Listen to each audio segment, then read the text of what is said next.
Okay, so thank you so much for joining us today, and this is a continuation of UGBS 301. And as usual, please indicate in the chat box if you can hear me. So if you can hear me, just say yes or maybe no, you cannot hear me so properly, so that we will know how to adjust our sound systems and all.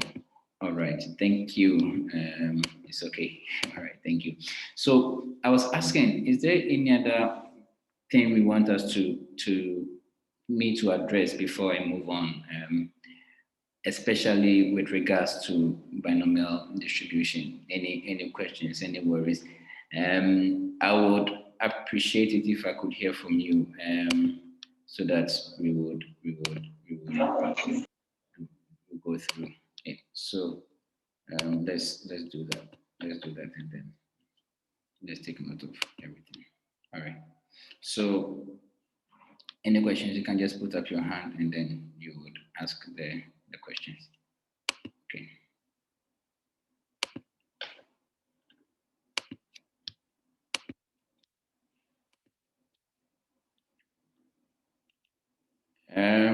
Okay, so someone is saying I should start the whole binomial distribution again. That may be a bit difficult, but I would see how to go about things. I mean, all that we were saying was that for the binomial distribution, it involves situations where you have only two outcomes, right? And the outcomes could be a yes or a no. So I'll quickly go back, and then I'll show you where the properties of the binomial distribution really are. And then we will see what we can do. So these are the characteristics of the binomial distribution. The first thing we realized was that number one, the binomial distribution contains, just a minute, yeah. So the first thing we looked at was that the binomial distribution would involve trials that has only two outcomes, right? Now, the very good. Okay, yeah.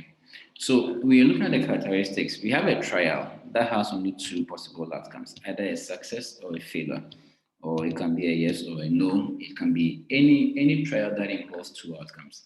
And there were a fixed number of n identical trials. Okay. And we're saying that the trials of the experiment are independent of each other. They are independent of each other. The probability of success remains constant from trial to trial. So what we really means is that if you take a trial that has two outcomes, and then you take independent repetitions of that trial, then you get something like a binomial distribution. Now, we are interested in one, the probability of success. Okay, the probability of success, the probability of certain events that we are interested in. Okay, so for instance, we gave an example. Let's say that you've written 10 examination papers, right? And in each of these paper, there is either a pass or a fail. Okay, and for each paper, the chances that you would pass is the same across board. Okay, so if there's a 60% chance that you would pass, which is the probability of if you're interested in passing. So if we get a pass grade, we've succeeded. If we get a failed grade, we failed. The probability of success in here is what we are terming as P. Okay, and then the probability of failure when we perhaps decide to fail is what we are terming as Q. Okay, so there are independent trials, and then there are two outcomes. Okay, it's either outcome one or outcome two, and not any other particular outcome. Now, I may be interested in asking the question, what's the probability that, let's say, I had exactly I passed 5 out of the 10 courses, okay?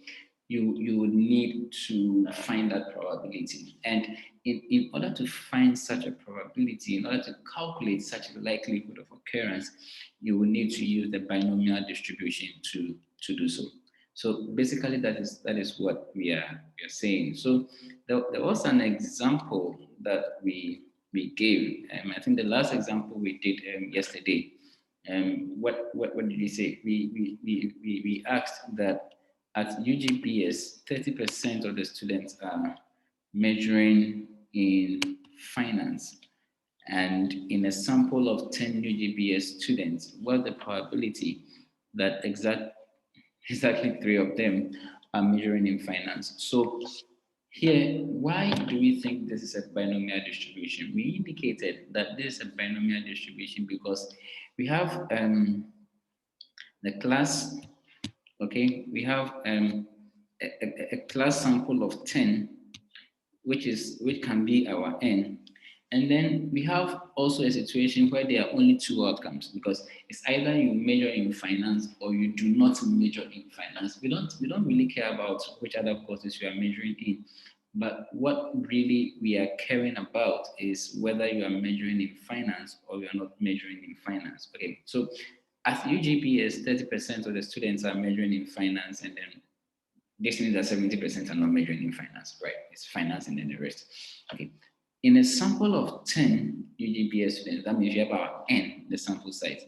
What's the probability that exactly three of them are majoring in finance? Okay, so we are supposed to find the required probability, which is the probability that we have three students, exactly three. So we're saying that if X, okay, are the number of students majoring in finance, and I think we started with the solution here. Let X be the number of students majoring in finance. Okay, then we found that the relation for a binomial distribution is actually this n combination x, p raised to the power x, and then q, or 1 minus p raised to the power n minus x. So all you need are your parameters, right? So for instance, our sample size n is 10, so we have that here. Our probability of success is 0.3, which we also have that here because 30% are majoring in finance. So if 30% are majoring in finance, then it means that 70% will not be majoring in finance. So we have that Q here. So the probability that x is equal to 3 is going to be given as this. The combination 10, combination 3, 0.3 to the third, and 0.7 to the seventh. So when you solve this, I think you can try with your calculators, 0.2668. Okay.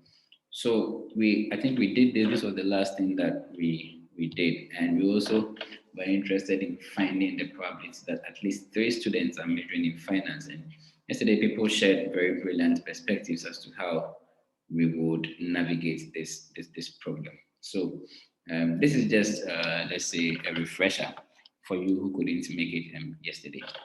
Now, when you talk of probability, and when we were refreshing our minds of from 202, we indicated there are 2 very important ways to summarize a probability distribution. The first is the mean, and the second is the variance.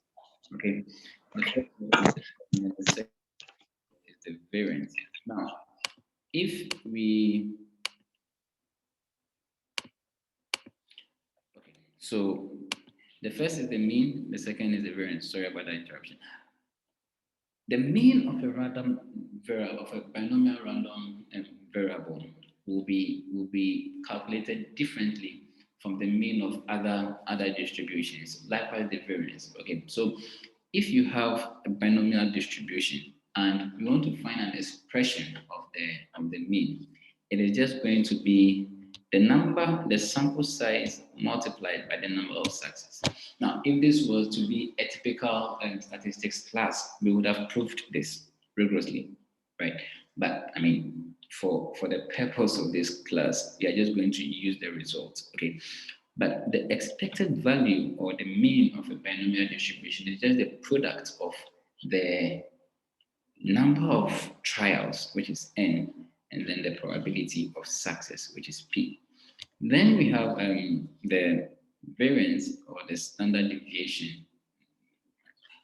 The variance could be calculated as the product of the success, the probability of success, the probability of failure, and then the sample size. So we have n times p times q, or n times p times 1 minus p. And if I want the standard deviation, we are all experts at deriving standard deviation from variance. It's just the square root of the variance. So the standard deviation is just the square root of n p q. All right. So these are some examples. So for our old question, the previous question that we had, if I'm supposed to find the average number of students who would be majoring in finance based on this distribution, then it's just going to be mean, which is equal to NP, and it's just going to be equal to your N, which is 10, times P, which is 0.3, that gives us 3. And then your variance, which is supposed to be NPQ, or NP1 minus P, and use that, and that one will give us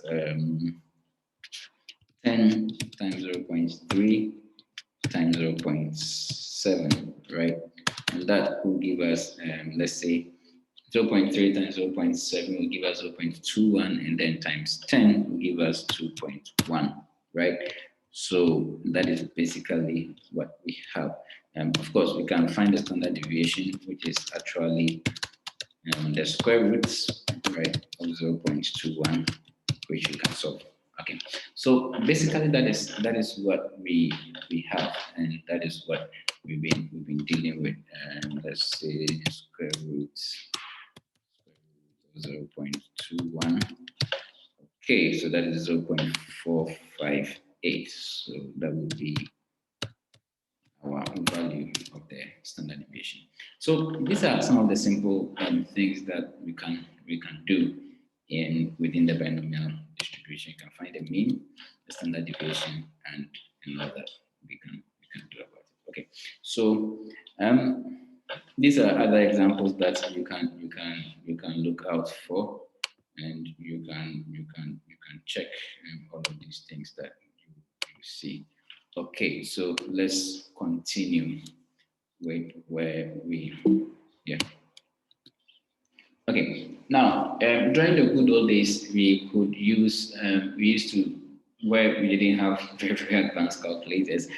It was interesting that we would use binomial tables to calculate these probabilities. So we already had computer generated outputs that would help us to identify and will help us to read certain probabilities from binomial tables. And if you are familiar with what you did in secondary school, you will realize that we used to read from logarithmic tables, right?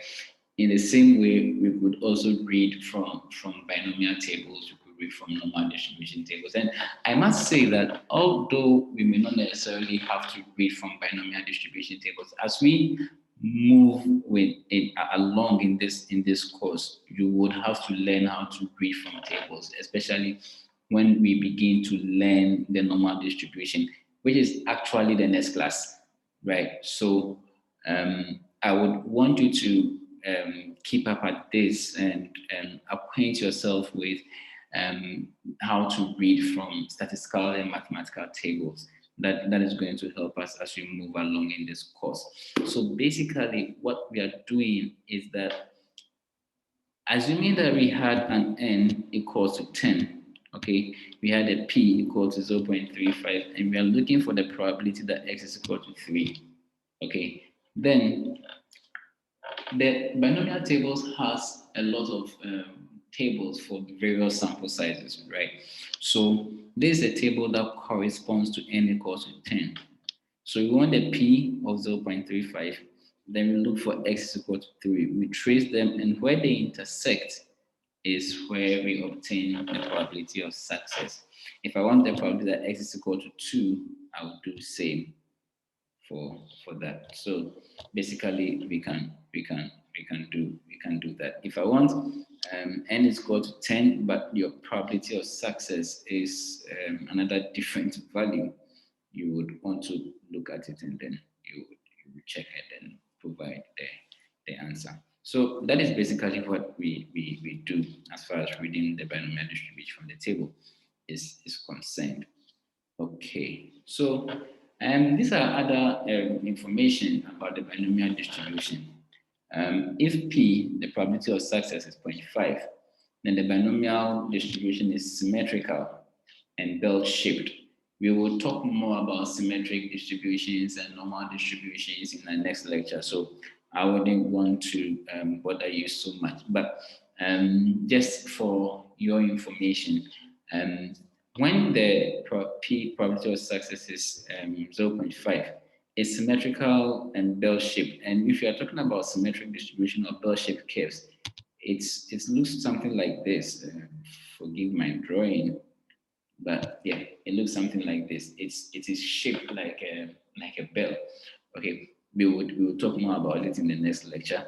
If the value differs from 0.5 in either direction, then it is skewed, irrespective of what the sample size is. So this is how a skewed distribution will look like, basically. So you see that this is skewed more to the right, and then we also have another one which is skewed more to the left, which can be written as drill, as something like this. So we'll talk more of them about it when we begin to do normal distribution, the central limit theorem, and all that, which we are going to do this semester, right?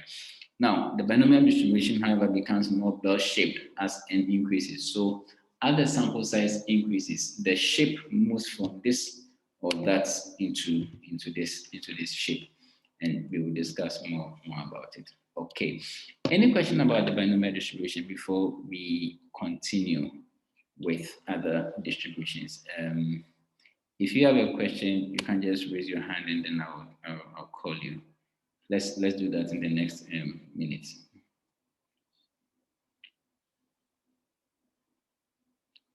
Are there any questions, any worries, any things that need clarification as far as binomial distribution is concerned? Okay, all right. Okay, Harriet, yes, you can talk. Okay, Harriet, your hand is up. Good morning, sir. Yes, please, can you go over the second part of the last question, which says at least 3 people, that one? Kindly go over that, the solution for that. Okay, all right. Thank you. Okay, all right. So basically, what we are saying is that you see, okay, the question asked that first of all we asked what the probability that we had exactly 3 people majoring in finance, right? Now the second part of the question indicated that what's the probability that you have at least 3, okay? And yesterday somebody explained that if you are supposed to find a probability of at least 3, okay, then it means that it is actually 3 or more, which is correct, isn't it? So if it's at least 3, then is the probability that x is equal to 3 or 4 or 5 or 6 or 7 or 8 or 9 or 10. What it means is that you would have to calculate all of those probabilities and put them together. That is where you get the probability that x is less than or equal to 3. Okay, now imagine you had a sample size of 20 or 30. Okay, and you're supposed to find a product that x is less or equal to 3. That would mean that you have to calculate for x is equal to 3, x is equal to 4, equal to 5, up to x equal to 20 or x equal to 30, which is going to be a very cumbersome process. Okay, so what we said was that, well, I mean, you calculating from 3 to 10 is long, okay? Then you also know that the entire probability over the entire sample space is 1, right? So why don't you do for 0, for 1, and then 2, and then you subtract the resulting figure from 1. So instead of calculating the probability that x is equal to 3, x is equal to 4, up to x is equal to 10, why don't we just calculate the probability that x is equal to 0? Basically, we are saying that this is the same as 1 minus the probability, right, that x is less than, is less than 3, or 1 minus the probability that x is less than or equal to 3. Okay, which is the same as 1 minus the probability that x is equal to 0, x is equal to 1, and then x is equal to 2. If you do this and subtract from 1, and if you do that, you get the same answer. Okay. The latter parts that we discussed concerning the additional information about the binomial distribution relates to what we call the shape of a distribution. Now, every probability distribution has what we call a shape. It has its own shape, okay? And you'll get to understand this better in the next class when you are doing normal distribution, okay? Now, the binomial distribution has its own shape, okay? But what we are saying is that there is a certain kind of distribution called the normal distribution where everything, resultantly, all other distributions become the normal distribution as the sample size increases. Okay. Now, the normal distribution is symmetrical and is bell-shaped. It looks something like this. The first line, the first diagram that I drew. Okay. We would understand more of that when we begin to do the normal distribution. And what we are saying that if the probability of a success is in a binomial distribution is 0.5, the shape of the distribution looks something like this. Okay, it is symmetrical, it is bell-shaped, and it happens regardless of the sample size. But if the probability of success is different from 0.5, either from the left or from the right, the shape is different. Okay, so it could look like something like this, or it could look like something like that. So, but when the sample size is large, as it increases, it becomes larger and larger. The shape transforms from a skewed distribution to a more symmetric distribution. And I mentioned that I would talk more about it when in the next lecture when we are dealing with normal distribution. So I hope that is cleared. Yes, any other question before we move on? Okay. Okay, so the binomial table is where we're saying that you can also use tables to solve the binomial distribution. Okay, and instead of using your calculator, all you need is your n and then your p.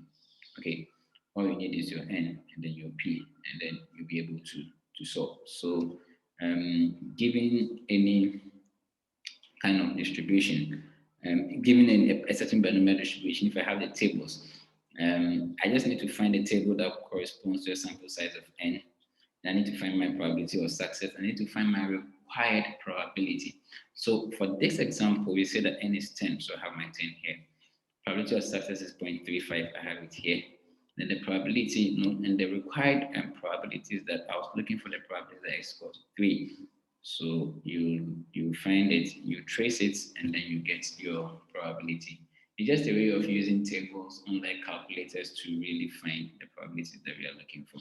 The same thing also applied if you're looking for probability that n is equal to 2, x is equal to 2 for a binomial distribution that has a p of 0.75. Okay, so a p of 0.25 can also correspond to a p of 0.75. So you can use that, and then we found the probability that x is equal to 2, but because we don't have all the tables here presented, we have to do it from the reverse. So for p equals 0.75 and x is equal to 2, it's the same as p equals 0.75 and then x is equal to 8. So that is what we are using over here, or p is 0.25 and x is equal to 8. So basically, we can use tables to find the values of a binomial distribution. That is basically what we are saying. All right. Yes, if there are no other questions, we would move on to discuss the Poisson distribution. Now, there's something that we need to know, and basically what the Poisson distribution does is basically if we do not know the exact sample size, if the total number of possible outcomes cannot be determined, if there is not any finite n, it would be difficult to calculate your probabilities using the binomial distribution. Okay. In the binomial distribution, there was a finite sample size n. But we can also experience certain phenomena that in life that would not have a finite sample size n. Okay, so when this happens, we would have to resort to using a different kind of distribution other than the binomial distribution.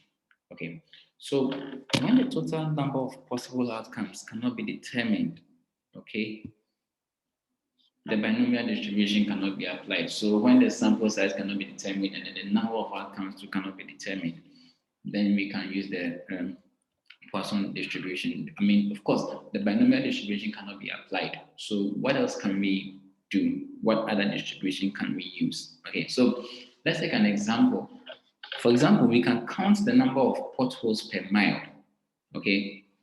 But you can't count the number of non-potholes, okay? For a stretch of road, we can say that these are the potholes, these are the potholes, this is a pothole. But you can't say that these are the non-potholes. It's quite uncountable.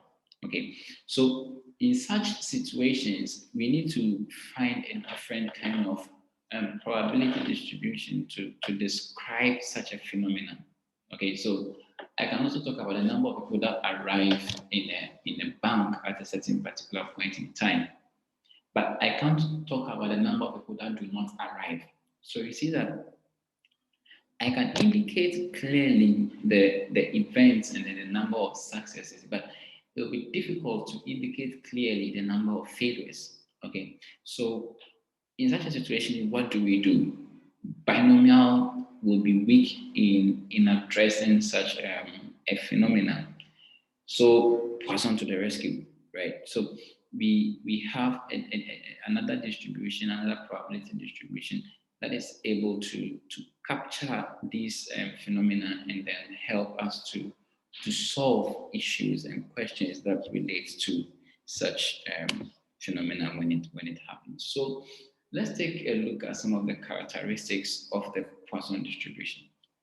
Now, number one, the outcomes of interest are rare relative to the possible outcomes. Number two, the average number of outcomes of interest per unit time or space interval is what we are terming as lambda. So in Poisson distribution, and you have to pay attention here, we are more interested in the number of occurrences of an event within time or space. Okay, the number of events that would occur within a time or a space. So for instance, how many potholes are found on the Medina Accra stretch of road? Okay, the number of outcome of interest here is the number of potholes. Okay, and there's a space, there's an interval that we are dealing with, and the interval is what? The Accra and then the Medina stretch of road. Okay, so anytime I look at a unit interval and I want to find the average number of outcomes, it is lambda. But when you're looking at it in an interval, let's say in a t, which is no longer a unit interval, then the average occurrence is just lambda times t, which is mu, and you would see the relationship between mu and lambda t as we progress in this course. The number of outcomes of interest are random, and the occurrence of one does not influence the occurrence of the other. And the probability that an outcome of interest occurs in a given segment is the same for all segments. You would understand all of these things as we move ahead in subsequent lessons.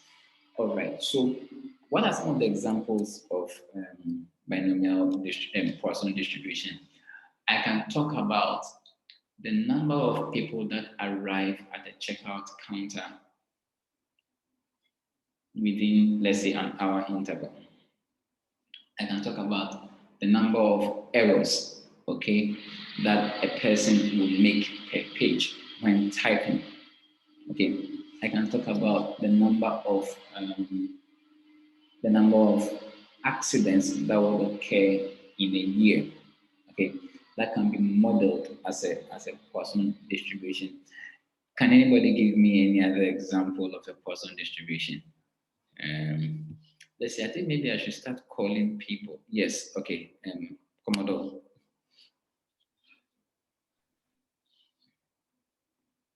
The number of fire outbreaks during a period of 2 years. The number of fire outbreaks. Okay. I didn't hear that, but I realized he was talking about the number of fire outbreaks within a certain time interval. Any other example? Let's see. Some people might be hiding somewhere. So, okay, somebody. Yeah, the person I was going to call actually raised their hand. Andy, yes.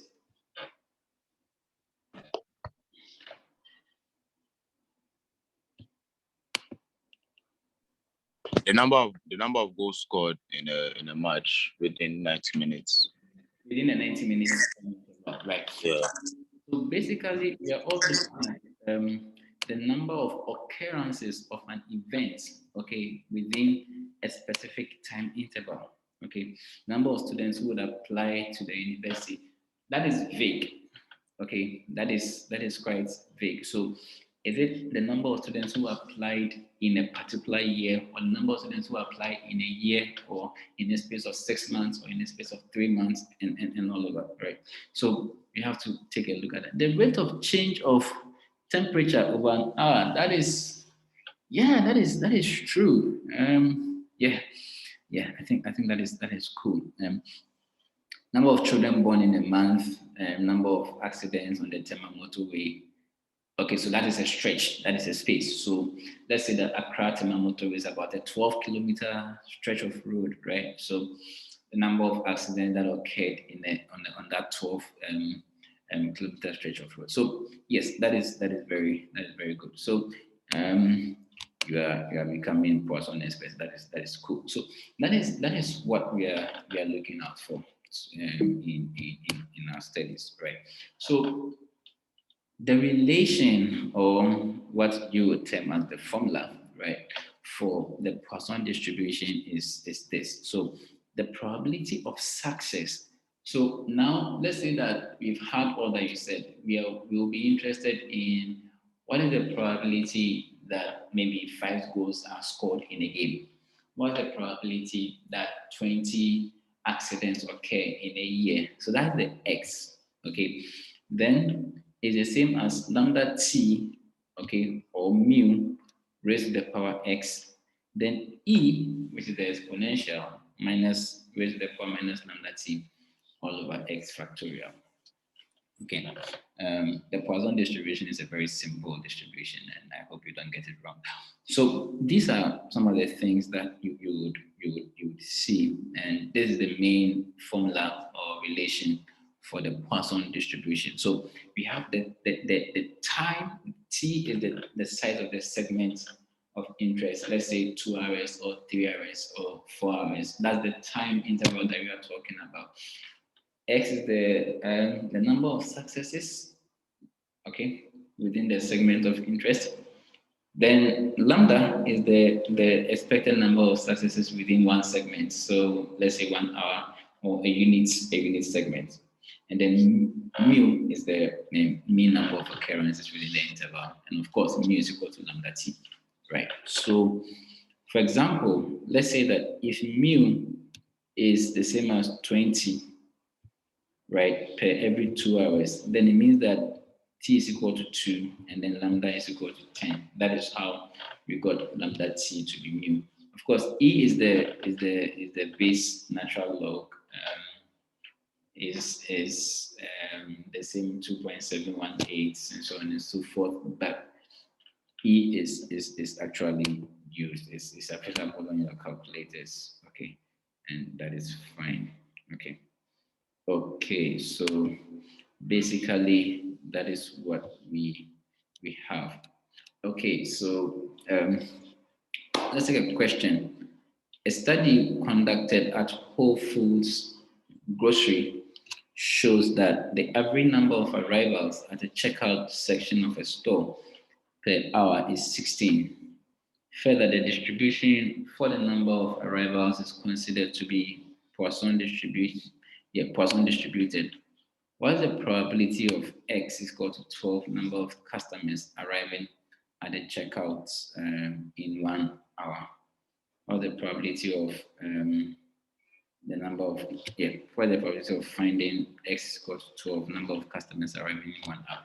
Now, I know that we are dealing with Poisson distribution, so this is not going to be a binomial distribution. But my question is this: why do you think that this is a Poisson distribution? Can anybody help us? Why do you think that this is a Poisson distribution? What makes this a Poisson distribution? Okay, so Anthony, yes. Okay, so because of the interval or the hour over there, you know that the probability is to happen over a rate or an interval. So that should signal you that it's a Poisson distribution. So if you talk about an interval, can you explain what you're talking about? So the interval is 1 hour. In an hour, 16 people turn up. So the event is occurring within an hour. Okay. Okay. That's just one side of it. Yeah. I think that is cool. That is a good way to start. Any other person? So Florence says that because there's a specified time, and then Beatrice also says that because it has a time interval of an hour. Yeah, these are cool. Okay, now let's also look at this. You see that you are looking at, okay, let me take the last one. The last one says, because the question indicated that, okay, apart from that, the total number of outcomes is not definite. Yeah, that is very good. Okay, so why we think this is Poisson? Let's see. You see that we have, yes, I think somebody indicated that the total number of outcomes is not definite. That is very true. Thank you, Seth. And Tony and the rest of you have mentioned about some of the issues about something happening within a time interval. So basically, we're looking at an event, okay, that occurs within an interval of 1 hour. And what is the event? The event is the arrivals at the checkout section. Okay, so we're interested in the customers that arrive. Okay, but then we've realized that on the average, 16 customers arrive every hour. Okay, 16 customers arrive every hour. So because of looking at this, the number of outcomes is not so. The total number of outcomes is not definite. Okay, and also we are looking at the occurrences within a certain specified interval of time. Then we can model this as a Poisson distribution. Okay, so in trying to model this as a Poisson distribution, we need to find the main parameters that we are looking for. Okay, so first of all, we need to find the mu, okay, or the lambda t. Okay, so we are saying that the average number of arrivals at the checkout counter is 16 per hour. So if t is every hour, okay, then it means that t is 1 and the number is 16. So your mean or your lambda t is what? Is 16. Okay, 16 arrivals every hour. So we are interested in the probability that x is equal to what? 12, right? So given that this is what we would say that, okay, so let's x be the number of customers, right, that arrive at the checkout counter. Okay, let x be the number of customers that arrive at the checkout counter. We know that average arrival per hour is actually right, is the same as what is 16, right? 16 per hour. And from the Poisson distribution formula, we are looking the required probability that we are looking out for is the probability, right? The probability that we have x is equal to 12. Probability that's 12 customers will arrive per hour. We've studied the arrivals and we've realized that, okay, on the average, there are about 16 people that arrive. So sometimes we see 10 people, sometimes we see 12 people, sometimes we see 20 people. But if you average all of these arrivals, on the average, we see you get about 16. Okay, so what is the probability that 12 people would arrive? Okay, what's the probability that 12 people would arrive? So your required probability from the escort. So, but you know, you are experts at Poisson distribution. You know that Poisson distribution is actually, let's see if I can get some symbols here. The formula or the relation of the Poisson distribution is given as this, right? I'm just take a shot of this and then I'll just copy and I'll paste it in Word, right? So this is what the Poisson distribution is. So first you need to find mu. Mu is 16, so it's actually 16, 16. So you're looking out for probability that the x is equal to 2 and it's the same as 16 raised to the power 2. Right, then times e, so let me put the times so that you would know that it's multiplying. 16 raised to the power 2 times e also raised to the power minus 16, right, minus 16. Then all of this, okay, all of this would be divided by x, so it's 12 factorial. So when you solve this, you should be able to get the required probability, and that will give you 0.0661. 0.0661. Okay.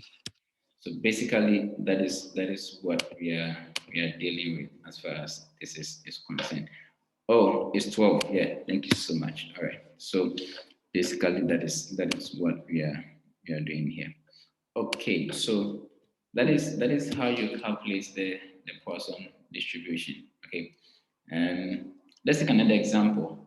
So patients arrive at the emergency room of Mercy Hospital at the average of 6 per hour on weekend evenings. What's the probability of 4 arrivals in every 30 minutes? What's the probability of 4 per hour in every 30 minutes? So let's look at this. Is it that patients arrive at an average of 6 per hour, right? We are looking out for the probability that 4 arrive every 30 minutes. Okay, so how do we solve this? Give me the parameters. What do you think should be mu? What do you think should be the value of mu? We only need mu and we need x, right, to solve problems like this in Poisson distribution. So if I say that let X be the number of patients, right? Number of patients that arrive. What do you think will be the value of mu? What do you think will be the value of X? Yes, anybody?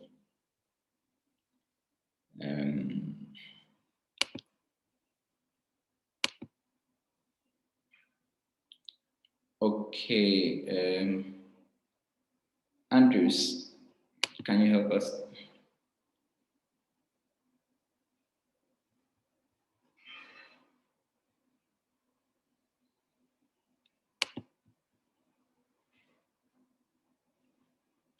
Okay, so we have some responses in the chat. So someone says that mu. Okay, which one is 6 and which one is 4? So Uni says x is equal to.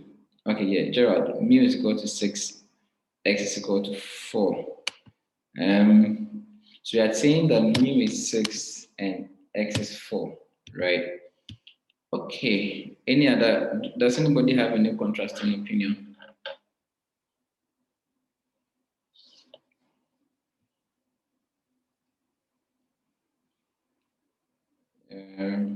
Yeah, I want someone to speak. Pate doesn't want to speak, so Cerelac, maybe Cerelac could speak. Yes.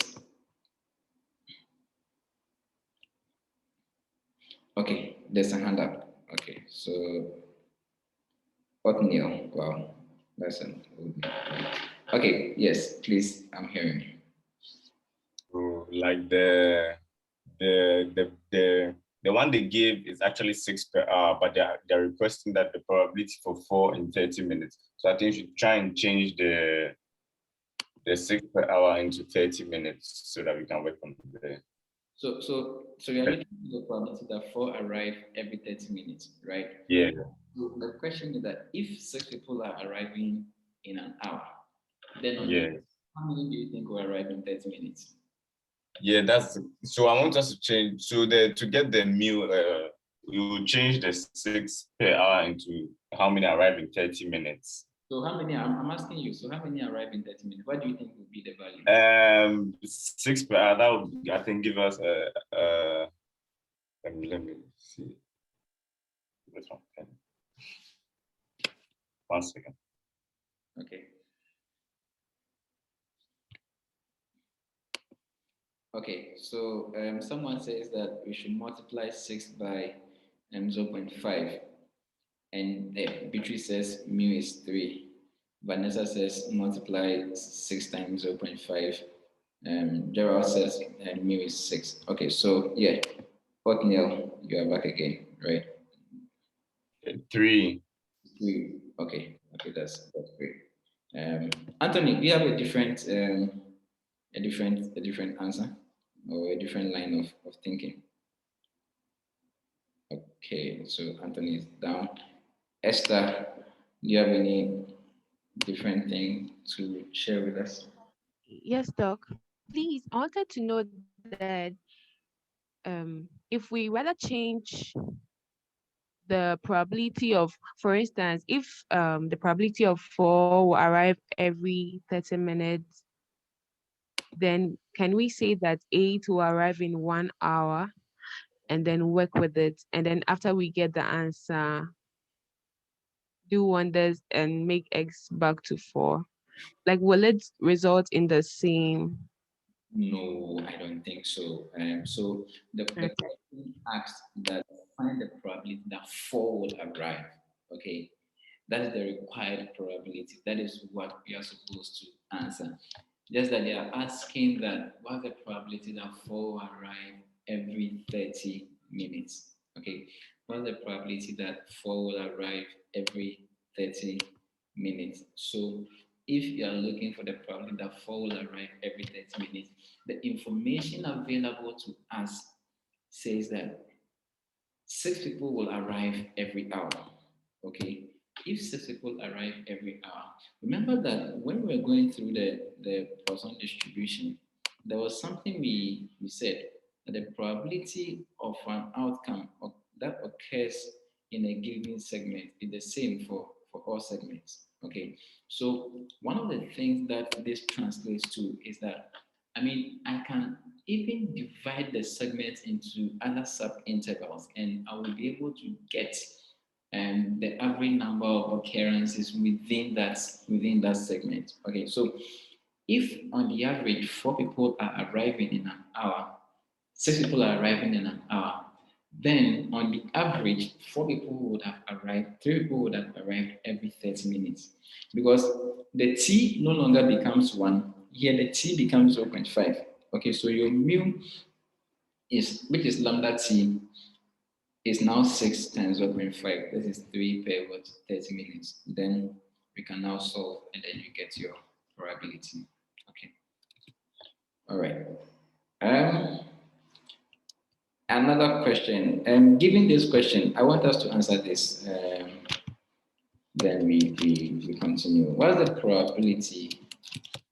What's the probability that at least one person arrives every hour?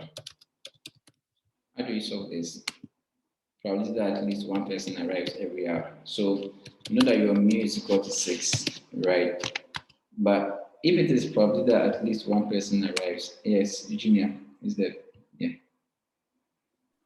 Yes, sir, please, I didn't understand the answer for the last question. Okay, I'll take you through once again, but let's deal with this one first. So let's see what the probability that at least one person arrives every hour. Of course, we know that let x be the number of arrivals, right? Let x be the number of arrivals. And so what the probability that at least one person arrives every hour? What do you think would be the required probability? Okay, Eugenia. Eugenia, are you answering the question, or it was your old hand that was up and it's still up? Oh, okay, all right, that's cool. It was my old hand. Okay, that's fine. Okay, so Esther, yes, your hand is up. Please, I think x would be greater than or equal to 1. Just hold on, don't mute. So you're looking for the probability that x is greater than or equal to 1, right? What would be Yes, please. what would be the values for such a thing like this? It will be 1, 1. Is that 2, 2? 3, up to, I think up to 6. Up to what? No, I think it's not definite. Not finite. It can go up to infinity, because within an hour, assuming there's a rush, you can have 10 people coming. Yeah. The likelihood that 12 people would come. You can have the likelihood that 100 people will come. So we don't know how this is going to be, even as we move ahead in time, right? So it's 1, it's 2, it's 3, it's 4, it's 10, it's 20, it's 1,000, it's 1,000,000. It's every number that you can think of. Of course, I mean whole number, right? So given that we don't even know what the end is, Esther, you're off. Yeah, please come back again. Yeah, given that we don't even know what this end is, how do we solve this? We said that every probability should sum up to 1, so we can have 1 minus this, which will mean that 1 minus p x equal to 0. Exactly. So if you're looking at the probability of at least 1, that means it's 1 or more. Okay. Yes, please. That wasn't part of this is 0, actually 0. So if I find the probability that x is equal to 0 and I subtract it, I will get the final answer, isn't it? All right. Thank you very much, Esther. Yeah. So basically, that is what we have. So yes, everything that you said is right here. So someone asked us to go over this. I think that basically what we're saying is that we want the probability of 4 arrivals in 30 minutes, and we found the probability of 4 arrivals in 30 minutes. in the sense that the average number of arrivals will now be calculated with respect to a 30-minute interval and not a 1 hour interval. So we are dealing with mu equals to lambda t, just that here the lambda t is half because you've divided the hour into 2 parts. So now we are dealing with 1/2 of the stuff. So basically that's what we are dealing with here. So the mean of a Poisson distribution, okay, and unlike the binomial where we had an NP, for a Poisson distribution, the mean is just lambda t. Okay. Standard deviation is also lambda t. So for a Poisson distribution, sorry, the variance. For a Poisson distribution, the mean and then the variance are the same. The mean and the variance are the same. Of course, the standard deviation would just be the square root of the variance. So we can have that. Okay. Likewise, you can also have Poisson tables. So all you need is something that relates to the mean and then something that relates to the probability of success that you are looking for. And then you can trace to get to your final answer. I won't waste so much time on this. You can go ahead and then see how to calculate these things. Okay, all right. So this is how the Poisson probabilities would look like if you graph it, okay? For a particular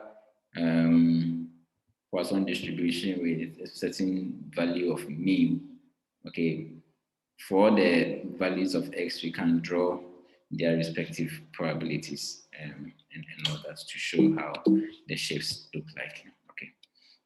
So this was the shape when probability of x got to 2, and then lambda 0.5 and t was 10. So lambda t is 0.05 times 10, that gives us 0.5, right?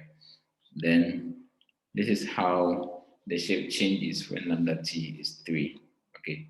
So when you're talking about shape, it is the graph that results as a result of changing the values of x, okay, and how the probabilities would look like. So this is how it looks like when the lambda t changes, and so on and so forth. Okay.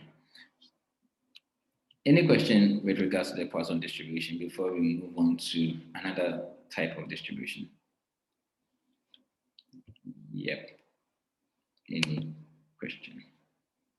Okay. So basically, we are done with the Poisson distribution. What we're interested in, as far as Poisson was concerned, was the number of occurrences within a certain time interval. The interval could be time, the interval could be space. We've also learned to identify how the Poisson distribution can be expressed in terms of a formula.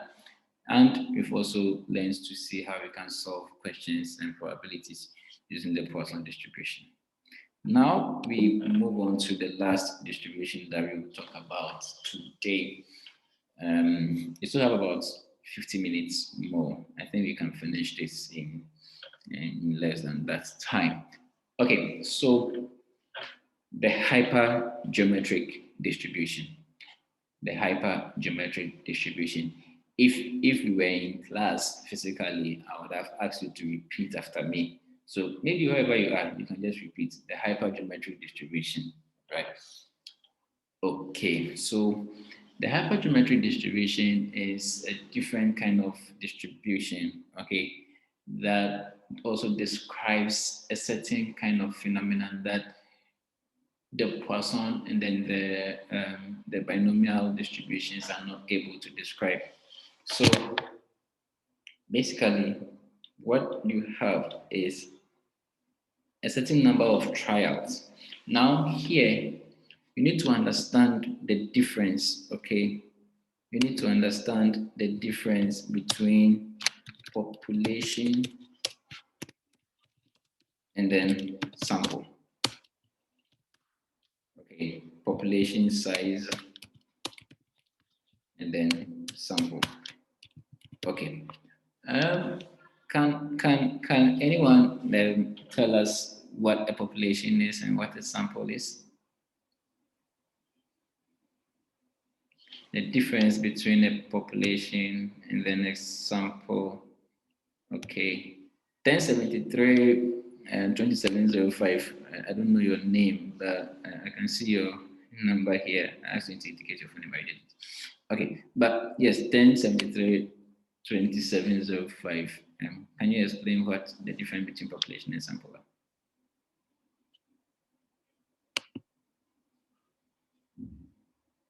Okay, Esther. I know that some people are not in the class, so it's fine. All right, yes, Esther, please speak.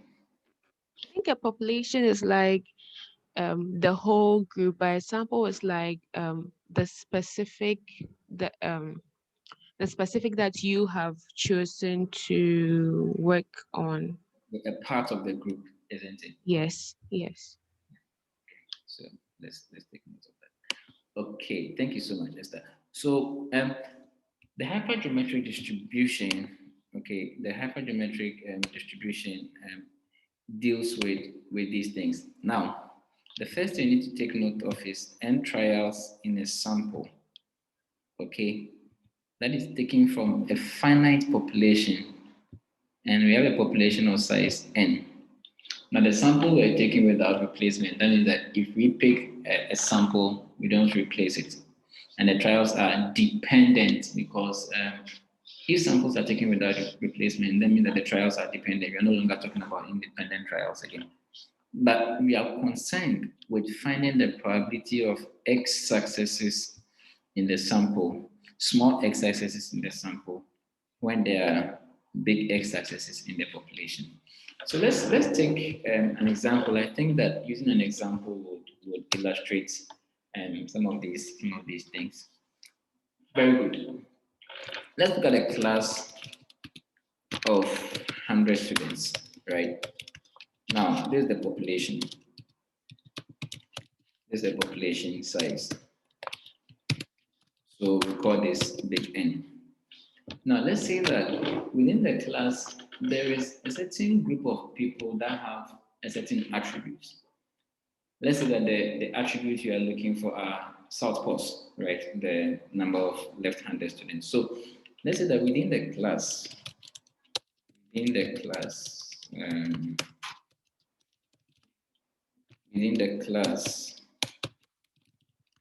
there are, let's say, 20 southpaws, right? Within the class, there are 20 southpaws. So this represents the number of people. So this is the people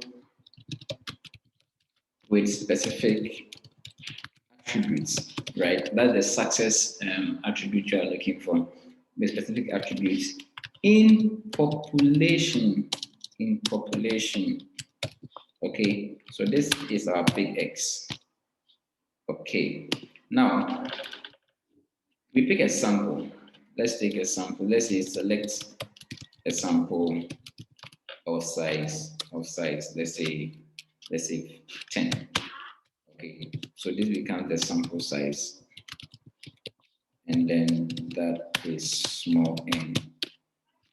What we are looking for is this: how many of the, what we are interested is the number of southpaws, right, in the sample. The number of southpaws in the sample, that is X. So you have a population, and within that population, there is a certain group of people that have a certain attributes, okay? And you select a sample of a certain size out of the population, and within that sample, you are looking out for the number of people that have the attribute within the sample. Okay, so that is what we are terming as the hypergeometric distribution.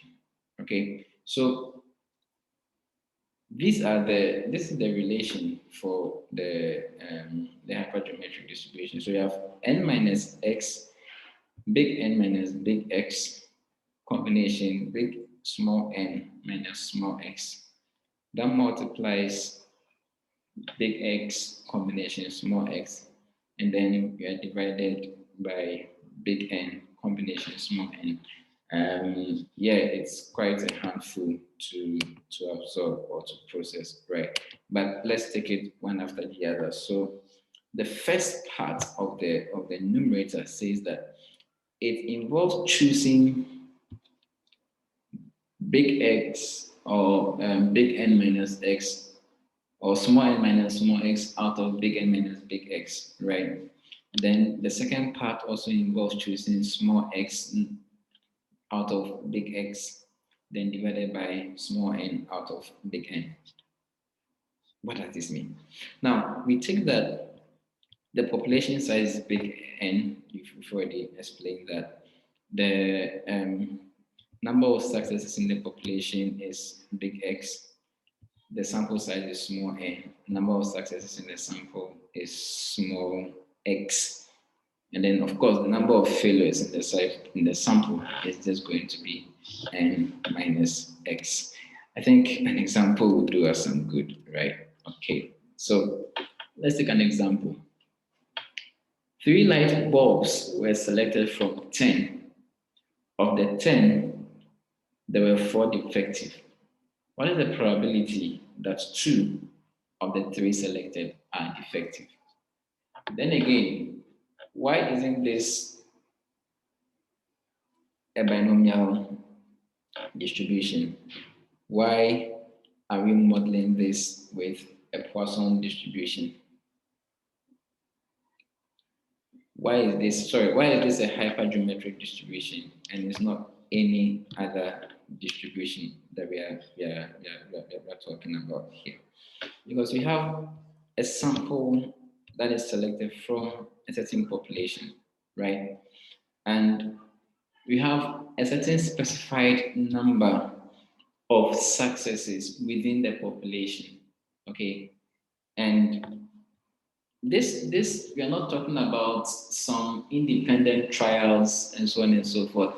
All that we are saying is that within this population, this is the number of successes within the population. So if I pick a sample, okay, then the probability that I'll have, let's say, 2 or 3 of such attributes will be represented in how much. And in trying to identify that probability, you would have to use the hypergeometric distribution. And even with this, you can see that there is so much information that is required, that has been given for the hypergeometric distribution compared to the usual binomial distribution that you would have thought of, right? So you have a population size, you have the number of attributes within the population, you have a sample size, and you have the number of attributes within the sample. And that is what we are dealing with. Robertson, yes, do you have a question or you want to help me teach? That would be great. Yes, sir. Please, I have a question. From the question, we say that 3 light bulbs were selected, 10 out of 10, there were 4 defects. I was thinking that the number of unsuccessful ones were 4 actually, but I'm seeing the formula given, the n minus n, the lowest one, which is the subscript, indicated from the formula that there were the number of unsuccessful ones. I don't know if I'm correct, but so in my mind, I was thinking for hello, sir. I can't hear you.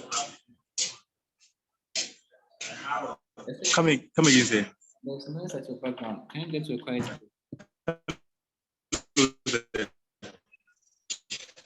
Okay. Come back. Okay. I can't really hear what you're saying.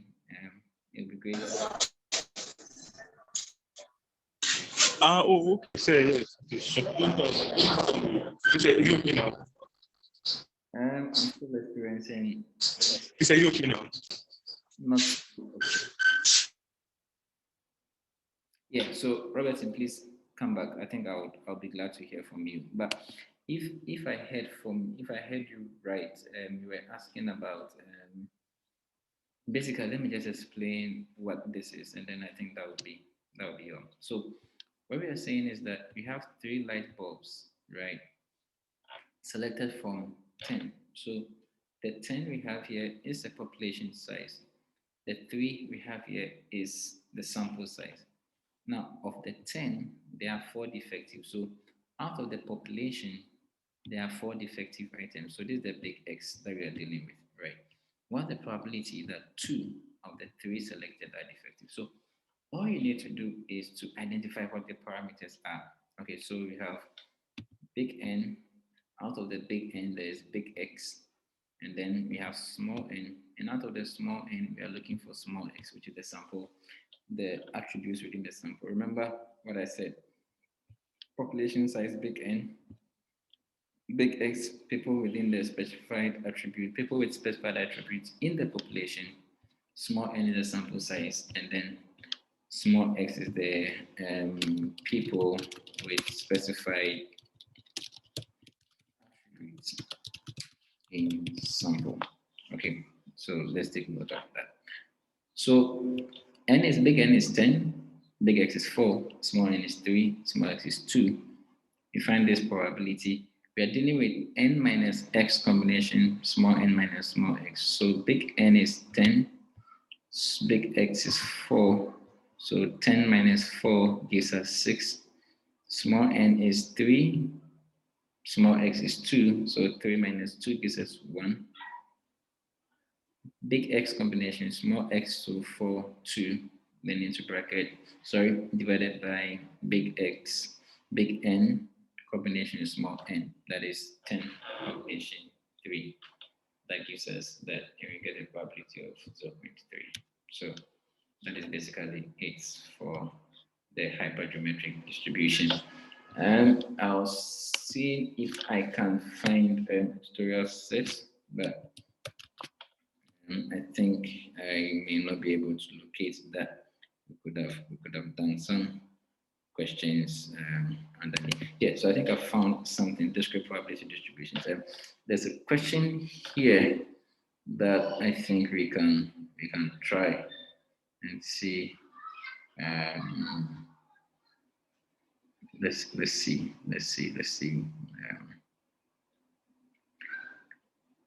Very good. So in a ward, right? In a ward, there are 16 patients. In a ward, right? In a ward, there are 16 patients, 4 of whom have HIV. A doctor has been assigned to 6 patients at random. What's the probability that he gets 2 of the 8 patients? So we have a population. You have a population of attributes with interest. We have a sample, and then we have what we have here. So this is a hypergeometric distribution. Remember, we didn't even indicate that it was hypergeometric, but looking at the qualities or the attributes or the phenomena that we are dealing with here, we can say that confidently that this is hypergeometric. So given this question, how do we identify the parameters? Which of them is big N, which of them is small n, which of them is big X, and which of them is small x? Yes, can anybody help me? I think this is the last thing we'll deal with. And then, yes, Eugenia. Yeah. So please, the big N is the 16. Okay. Yeah, and the small n is 2. It is 6, sorry. Okay. Yeah, and the big X is 4, and then the small x is 2. The small x is what? It's 2. Okay, all right, great. Monica, your hand is up. Let me hear from you. Perhaps you would want to explain why the big N is this, the small n is that. So you can give it that explanation. You can please go. Okay, the big N is 16. That's because looking at the question, that's the entire population, like the whole set from which the other things are being picked from. Okay. And then a doctor has been assigned 6 patients. So that's the small n. Okay. And then the 4 is the big X. So the sample and then is the number of patients that have been assigned to the doctor, isn't it? Oh, sorry, Monica is off. Let me bring her back. Yeah. So Yeah. please continue. Hello. Yeah. Okay. So I was saying that the big X is 4. Yeah. The small n is 6. Why? And then the small. Why is the big X 4? That's the that's the sample size, like with the specific attributes. Exactly. Not the sample size with the specific attributes, though, but the number of people within the population that have the specific attributes. You get it? Let's say, Godfred, your hand was up also. Let's hear from you also in explaining this. Yeah.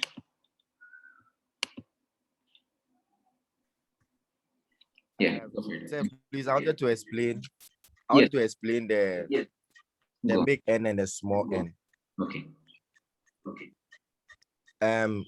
The big N is 16, and the small N is 6, because the big N is the number, the population size being 16, and the sample size which was taken is 6, which is the small N. Okay. Okay. Can you explain the others? The others. Okay. The small x. The small x, the number of success. The big X, the number of success, which is 4, being 4 whom have A's, and the small x, the number of success in the sample, which is 2, which is the number, the probability that he gets 2 of the patient having A's. Okay. Very, very, very. So what we are also trying to take note of is that just be careful how you make some of these interpretations. Okay, so the big X, as you all said, is 4. That is correct, right? But what it means is that it is the number of people with a specific attribute. Remember that the attribute you are looking for is the HIV/AIDS patients. You get it? So people with a specific attribute in the population. Okay, people with a specific attribute in the population. So it is 4 because we have 4 people within the population of 16 patients that have HIV. Okay, and then the small x is 2 because it is explained that the number of people within the specific attribute in the sample, we select a sample of 6 and we want 2 people with a specific attribute in the sample. So that is why we get the small x to be 2. Okay, so I think that this will be enough for us to digest. I don't want us to zoom into another session. So let's digest this, and then I'll send you the videos, and then we are okay with this. That's it for the hypergeometric distribution.